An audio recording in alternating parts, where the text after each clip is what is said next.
अब ये आपसे जानना चाहते हैं, ये प्रावधान आरोपों के आधार पर पद छीन लेने का मंशा क्या है? जनता के स्तर पर नहीं हरा पा रहे तो इन रस्तों से अपने विपक्षियों को खत्म करेंगे, जैसे आपने कोशिश हेमंत सोरेन जी के संदर्भ में की, जैसी कोशिश अरविंद केजरीवाल जी के संदर्भ में की, जैसी कोशिश अन्य नेताओं के संदर्भ में करते हैं। मंशा क्या है? देखिए, मुझे तो हंसी आ रही है हिमांशु जी, जिस तरह से कांग्रेस की प्रवक्ता यहाँ बात कर रही हैं कि मंशा क्या है। अगर गलत मंशा होती तो ये बिल क्यों लाया जाता? ये बिल क्या विपक्षियों के लिए ही है? क्या बीजेपी के नेताओं के लिए नहीं है? क्या बीजेपी की सरकार नहीं है कई राज्यों में? ये ऐसा तो है नहीं कि ये केवल विपक्षियों के लिए है। लेकिन एक बात आप देखिए हिमांशु जी, बहुत अच्छी बात बता रहा हूं मैं। 2014 से 25 तक आप कोई भी ऐसा कानून उठा के देख लीजिए जो देश हित के लिए लाया गया केंद्र सरकार के द्वारा, भाजपा सरकार के द्वारा, उसका विरोध विपक्ष ने ना किया। बताइए मुझे कोई ऐसा कानून।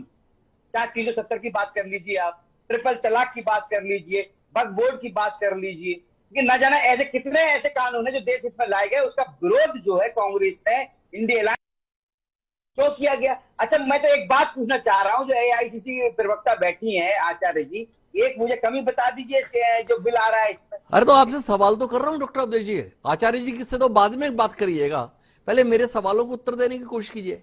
आरोपों के आधार पर आप पद छीन लेने का प्रावधान चाहते हैं। 30 दिन से ज्यादा अगर आप हिरासत में रहे तो आपका पद चला जाएगा। ईडी आपके पास है, ईडी में जमानत आपका अधिकार नहीं है। ईडी में 3 महीने तो छोड़िए, 3-3 साल में लोगों को जमानत नहीं मिल पाती है। आपको नहीं लगता बड़ा सुविधाजनक रास्ता निकाल रहे हैं आप विपक्ष के एक एक नेता को निपटाने के लिए? यह आशंका है। क्या कहते हैं डॉक्टर अवधेश उपाध्याय? राहुल गांधी के संदर्भ में मानहानि के मामले में ठीक 2 साल की सजा, क्योंकि 2 साल की सजा पर ही सस्ता जाने का प्रावधान था। इससे पहले कभी मानहानि में 2 साल की सजा हमने देखी नहीं थी। फिर भी आप कहते हैं आपकी मंशा पे संदेह ना हो, क्यों ना हो? हिमांशु जी देखिए, हमारी मंशा ऐसी कुछ नहीं है कि किसी को इससे ठेस पहुंचे। ये केवल जो भी कानून हम लेकर आते हैं वो देश हित को देखते हुए लेकर आते हैं, राष्ट्र हित के लिए देखते हुए लेकर आते हैं। ये नहीं है कि हमारी किसी से पर्सनल व्यक्तिगत किसी से दुश्मनी है। अब एक बार बताइए, लालू यादव जी जेल गए थे, तब किसकी सरकार थी? तब क्या भाजपा सरकार ने उनको भेजा था जेल में? जयललिता थी, वो जेल गई थी, किसने भेजा था उनको? शिबू सोरेन थे, वो जेल गए थे, उनको किसने भेजा था भाई? बताएंगे आईसीसी की प्रवक्ता बैठी यहाँ पर। अच्छा, ये तीनों ऐसे नाम है जो जेल गए और इन्होंने अपने आप अपनी मर्जी से इस्तीफा भी दिया।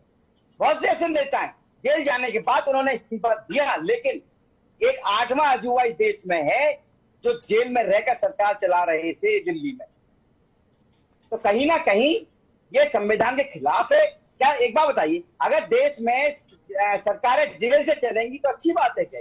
सरकारें जेल से चलेंगी अच्छी बात है क्या? बड़ा मासूम सा सवाल है डॉक्टर अवधेश उपाध्याय का, लेकिन